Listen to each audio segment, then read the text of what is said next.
तशरीफ फरमा कुल हिंद मजलिस इत्तेहादुल मुस्लिमीन के कौमी सदर नकीब मिल्लत बैरिस्टर आली जनाब असदुद्दीन ओवैसी साहब,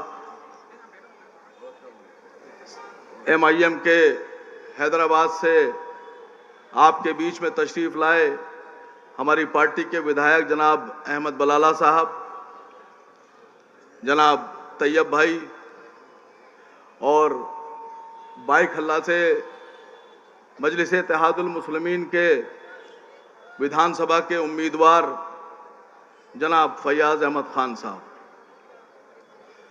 मैं सीधे मुद्दे पर आता हूं। इस चुनाव में बहुत सोच समझकर आपको वोट देना है। इस चुनाव में बहकाने, भड़काने और भटकाने वाले लोग तमाम आप लोगों को रोज सुबह से शाम तक भड़काते और भटकाते होंगे। आपसे कहा जाता होगा कि भारतीय जनता पार्टी को रोकने के लिए जो सरकार बना रहा है उसका साथ दो। आपसे कहा जाता होगा कि मजलिस इत्तेहादुल मुस्लिमीन महाराष्ट्र के 288 विधानसभाओं में सिर्फ 16 विधायक के चुनाव लड़ा रही है, तो ये सरकार नहीं बना सकते। ये कहा जाता है आप लोगों से। मैं एक सच्चा वाकया, सच्चा किस्सा सुनाने के बाद आपसे फिर आगे मुखातिब होऊंगा। बादशाह का नाम नहीं लूंगा जिस बादशाह का किस्सा सुनाने जा रहा हूं, क्योंकि अगर नाम ले लिया तो न जाने कहां तक मिर्चा लग जाएगी। एक बार एक मुसलमान बादशाह के सामने जंग पर जाने से पहले एक हाथी लाया गया और हाथी लाकर कहा गया कि साहब ये सवारी आपके लिए लाए हैं, जंग में आप इस पर बैठकर जाइए। तो बादशाह उतर कर बैठ गया। बैठने के बाद उस बादशाह ने, मुसलमान बादशाह ने कहा कि इसकी लगाम कहां है। तो लोगों ने, जिन्होंने उनको हाथी दिया था, उन्होंने कहा साहब इसमें लगाम नहीं होती है, इसमें जो आगे महावत बैठा है ये हाथी को चलाएगा और आप पीछे बैठकर लड़ाई लड़ेंगे। तो उसने कहा बिना लगाम की सवारी है। कहा जी साहब। तो बादशाह बोला कि ये महावत जहां चाहेगा हमको ले जाएगा, मैं ऐसी सवारी पे बिल्कुल सवार नहीं होता हूं जिसकी लगाम मेरे हाथ में नहीं है। तो वो बादशाह उस हाथी से उतर गया। इसलिए उतर गया कि जिस सवारी की लगाम उसके हाथ में नहीं है वो उस पर बैठना भी पसंद नहीं कर रहा था। मैं आप लोगों से पूछ रहा हूं, जिस सरकार की लगाम आपके हाथ में नहीं होगी, ऐसी सरकार को आप वोट क्यों देंगे? क्या ऐसी सरकार को वोट देंगे आप? आपको ऐसी सरकार बनाना है जिसकी लगाम भी आपके हाथ में हो। आपके हाथ में लगाम तब आएगी जब आप अपने पसंद के और अपने हक की बात करने वाले विधायकों को चुनकर भेजेंगे, जो आपके लिए आपके हक की लड़ाई लड़ेंगे, आपके हक की बात करेंगे और आपके मुद्दों पर सरकार से छीनकर आपके मुद्दों को मनवाएंगे। फयाज भाई, परसों मैं एक चैनल पर था तो मुझसे एक सवाल पूछा गया कि महाराष्ट्र में कुछ उलेमाओं ने, ये जो अघाड़ी सरकार है इंडिया गठबंधन वाली, जिसमें राहुल गांधी जी, बाल ठाकरे के साहबजादे उद्धव ठाकरे जी, शरद पवार जी हैं, उनको एक खत लिखा है मुसलमानों ने कि हमको अगर आप मुसलमानों को आरक्षण देंगे तो हम आपको वोट देंगे, सरकार बनाएंगे। आप में से कितने लोगों को यकीन है कि यह आरक्षण देंगे आपको? अगर एक भी आदमी को यकीन है तो वह हाथ उठा दे अपना।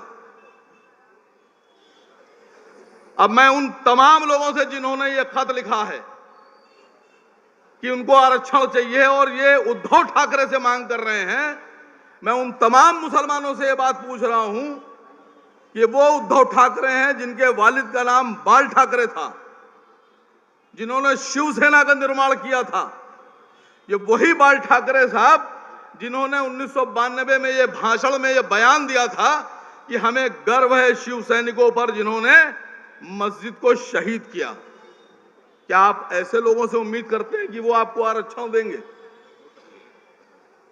ये उद्धव ठाकरे जी जब मुख्यमंत्री थे, अभी की बात कर रहा हूं आपसे,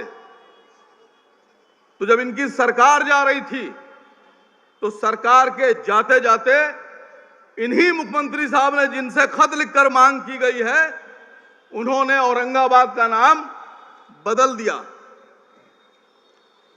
क्योंकि वो औरंगजेब रहमतुल्लाह अलैह के नाम पर था। औरंगाबाद का नाम बदलकर संभाजी नगर कर दिया।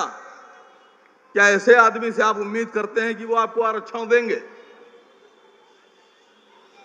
मैं आपसे सिर्फ आपके बीच में ये बात रखने आया हूं कि जिन लोगों ने खत लिखा है उनके घरों पर जाइए और उनसे पूछिए कि कल को सरकार बनने के बाद, इलेक्शन होने के बाद तुम्हारे पास किस बात की गारंटी है कि कल को सुप्रिया सुले, शरद पवार, उद्धव ठाकरे और तमाम लोग वक्त पड़ने पर बीजेपी के साथ नहीं जाएंगे।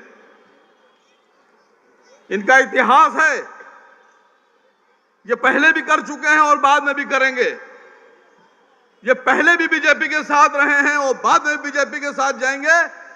और अगर कोई भारतीय जनता पार्टी के साथ नहीं जाएगा मरते दम तक, तो वो ये शख्स हैं असदुद्दीन ओवैसी साहब। इनकी गारंटी आप भी ले सकते हो, हम भी ले रहे हैं। हिंदुस्तान में अकेले इंसान, अकेले शख्स, अकेले लीडर ऐसे हैं जो भारतीय जनता पार्टी का मुकाबला अकेले कर रहे हैं। 543 की लोकसभा में 543 की लोकसभा में वो तो अपने नारे बहुत लगा रहे थे, चीख चीख कर लगा रहे थे। अगर किसी ने मुसलमानों के लिए, मुसलमानों का सर ऊंचा करने के लिए नारा लगाया है, नारे तकबीर अल्लाह अकबर का, तो वो ये बैठे हैं। अगर ये आपके लिए लड़ाई लड़ रहे हैं तो आपका भी फर्ज बनता है कि आपको इनके साथ खड़ा होना पड़ेगा। जनाब हजरात, एक नाम है यहां नीतीश राणा। मैं इसलिए कह रहा हूं कि कल तक इनके वालिद कांग्रेस में थे। आप लोग को लगता था कि कांग्रेस के नेता हैं तो बड़े सेकुलर, बड़े अच्छे होंगे, और उन्हीं वालिद के, उन्हीं बाप के बेटे नीतीश राणा क्या कह रहे हैं, किसी से छुपा हुआ नहीं है। मैं यहां ये कहने भी नहीं आया हूं कि वो क्या कह रहे थे, सब जानते हैं क्या कह रहे थे। अभी आपने सुना कि एक जेपीसी काम कर रही है, जेपीसी बनाई गई है, वक्फ बोर्ड बना, जो वक्फ हमारी जमीनें हैं इसके लिए वक्फ को छीनना चाहते हैं। वक्फ की जमीनों को, मस्जिदों की, कब्रिस्तानों की जमीनों को ये अडानी को देना चाहते हैं। ये अडानी को जमीनें देना चाहते हैं, इसलिए इनकी नजर वक्फ पर है। असद साहब उस वक्फ का हिस्सा है। ये लोग कहते हैं कि मुसलमान अगर सेकुलर है तो वक्फ बोर्ड में हिंदू मेंबर क्यों नहीं हो सकते? सर यही तो कहते हैं ये लोग कि अगर वक्फ बोर्ड में सिर्फ मुसलमान रखेंगे तो कहेगा सेकुलरिज्म। मुसलमान साबित करें अपने आप को कि हम सेकुलर हैं और इनके हिंदू मेंबर्स को मस्जिदों में और कब्रिस्तानों में इनको मेंबरशिप दें, इनको ओहदेदारी दें।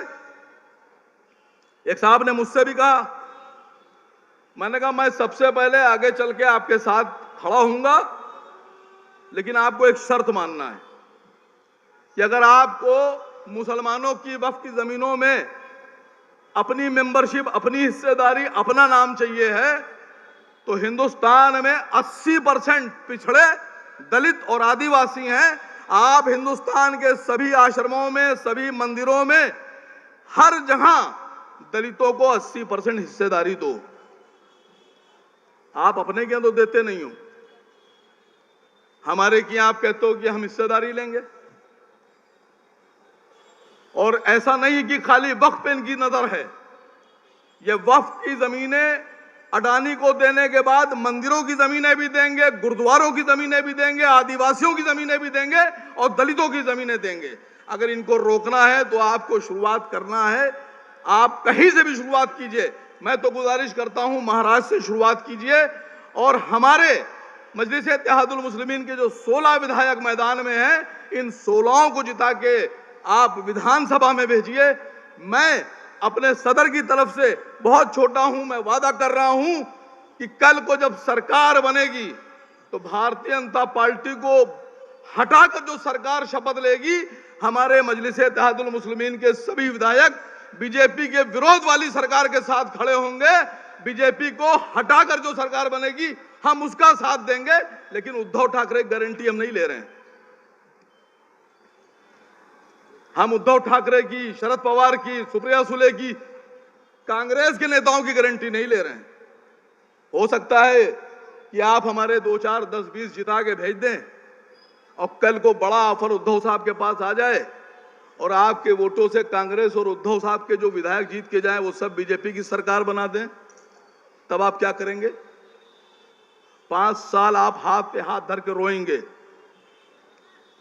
और आपको इस बात का अफसोस होगा कि ये जो सरकार चल रही है ये आपके वोट से बनी है। इसलिए मैं गुजारिश कर रहा हूं कि 20 तारीख को बहुत सोच समझ के फैसला कीजिएगा। जीत हार अल्लाह के हाथ होती है, न जिताने वाले आप न हराने वाले आप, लेकिन आपको इस बात को सोचना होगा कि 20 तारीख को जब आप वोट देने जाएं तो आप ऐसे आदमी को वोट दें जिसकी गारंटी आप ले सकें कि वो बीजेपी के विरोध में था और मरते दम तक बीजेपी के विरोध में रहेगा। उद्धव की गारंटी नहीं है, सुप्रिया सुले की गारंटी नहीं है, शरद पवार की गारंटी नहीं है। चचा अलग, भतीजे अलग। मैं एक भारतीय जनता पार्टी के नेता से बात हो रही थी तो उन्होंने तंज किया मुझ पर, बोले कि आप लोग नहीं चाहते हैं कि मदरसा के बच्चे जो हैं वो तरक्की करें, आप लोग नहीं चाहते हैं कि मदरसे के बच्चे आगे बढ़ें, आप लोग नहीं चाहते हैं कि मदरसे के बच्चे टाई पहने, पैंट पहने, कोट पहने। मैंने कहा भाई बड़ी अच्छी सोच है आपकी, आप अगर हमारे बच्चों को टाई पहनाना चाहते हैं तो बहुत बढ़िया बात है, लेकिन हमारे बच्चों को टाई बाद में पहनाइएगा। आपके धर्म में कुछ अखाड़े हैं और हमारे देश में कुछ लोग ऐसे हैं जिनके बहुत से लोग नंगे घूमते हैं, उनको लंगोट तो पहनाइए पहले आप, हमारी टाई बाद में बात कीजिएगा आप। मैं सच बोल रहा हूं और ये हंसी की बात नहीं है।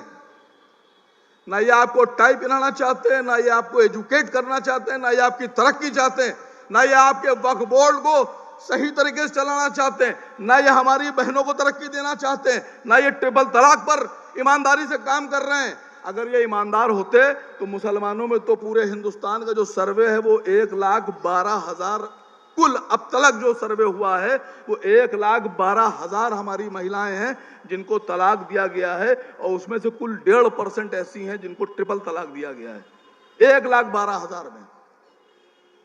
लेकिन जो हिंदुस्तान का रिकॉर्ड है वो यह है कि 20 लाख हमारी गैर मुस्लिम बहनें छोड़ दी गई, बिना तलाक के छोड़ दी गई। मेरा आंकड़ा नहीं है ये सरकार का आंकड़ा है, ये भारत सरकार का आंकड़ा है कि 20 लाख हिंदू बहनों को बिना तलाक के छोड़ दिया गया है। ना उनको शौहर उनका हक दे रहा है, ना उनको खर्चा देता है, वो ऐसे ही रह रही हैं। और 8 लाख से ज्यादा हमारी हिंदू बहनों को तलाक दिया गया है। अब अंदाजा लगाइए कितने ईमानदार हैं। 28 लाख हिंदू बहनों की लड़ाई छोड़कर वो 1,500, 2,000 मुस्लिम बहनों की लड़ाई लड़ रहे हैं। कितने सच्चे हैं ये। मैं अपनी बात खत्म करूंगा इस बात के साथ, आपसे एक वादा चाहता हूं। 20 तारीख को जब आप बटन दबाने जाएंगे, कितने नंबर पे फैयाज भाई?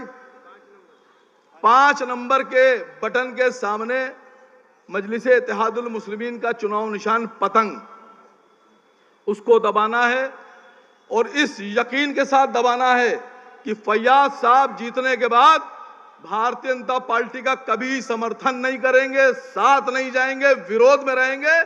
और ये सोचकर आपको बटन दबाना है कि ये आपका अपना विधायक है, उद्धव की गारंटी नहीं है, कोई गारंटी नहीं है उद्धव की, कोई गारंटी नहीं है शरद पवार की, कोई गारंटी नहीं है कांग्रेस के विधायकों की, कब छोड़कर चले जाएं और आप मुंह देखते रह जाएं।